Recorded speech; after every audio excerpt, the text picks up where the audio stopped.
Okay, so tonight President Trump will address the nation in an important update on Iran after signaling a potential end to the conflict. But U.S. forces in the Middle East are not slowing down. CENTCOM revealing this morning that they have flown over 12,000 combat missions in Operation Epic Fury so far. Jonathan Hunt is live in Tel Aviv, and he has the very latest. Jonathan, fill us in. Good morning, Rachel.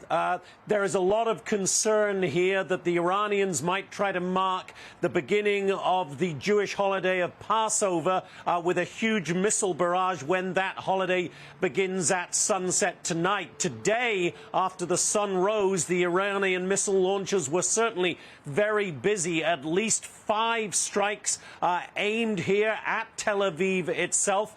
More than 24 people injured. One of them, an 11-year-old girl who we understand at this point is in critical condition. And as for the war itself, President Trump's comments getting a lot of attention that the war, or the U.S. role in it at least, could be over soon. Here's the president. I think with 2 or 3 weeks, we'll leave, because there's no reason for us to do this. Now, it's possible that we'll make a deal before that, because we'll hit bridges, and we've hit some. We'll hit some bridges. Got a couple of nice bridges in mind. But if they come to the table, that'll be good. And to encourage them to come to the table, the U.S. and Israel keeping up the barrage on military and regime targets in Tehran and throughout the country of Iran itself. And Secretary of State Marco Rubio says that will continue until the president says he's done. Listen here to the Secretary of State. We are going to destroy their Air Force. We have largely done that. We were going to destroy their Navy, which we have largely achieved that. We were going to destroy a significant percentage of their missile launchers. We are well on our way to achieving that.